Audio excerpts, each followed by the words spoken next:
প্রায় ২৪ ঘন্টা সীমান্তের শূন্য রেখায় বসে থাকা সেই বৃদ্ধকে ঘিরেছিল নানা প্রশ্ন। তিনি কে, কোথা থেকে এসেছেন, অবশেষে মিলেছে তার পরিচয়।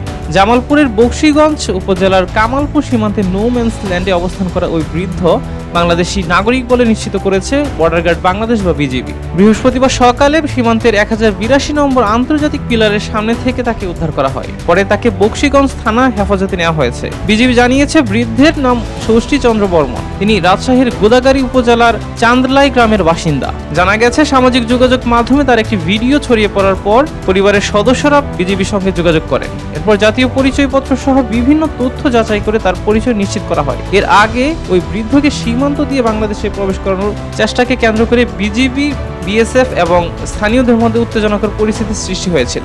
ঘটনাটি সীমান্ত জুড়ে ব্যাপক আলোচনা জন্ম দেয়। বকশীগঞ্জ থানার ওসি জানিয়েছেন, বৃদ্ধ জাতীয় পরিচয়পত্র পাওয়া গেছে এবং তার স্বজনরা ইতিমধ্যে রাজশাহী থেকে রওনা দিয়েছে। তারা পৌঁছানোর পর প্রয়োজনীয় যাচাই বাছাই শেষে পরবর্তী ব্যবস্থা নেওয়া হবে। শূন্যরেখায় দীর্ঘ সময় অনিশ্চয়তায় কাটানোর পর অবশেষে পরিচয় মিলেছে সেই বৃদ্ধের। এখন অপেক্ষা পরিবারের কাছে তার ফিরে যাওয়ার।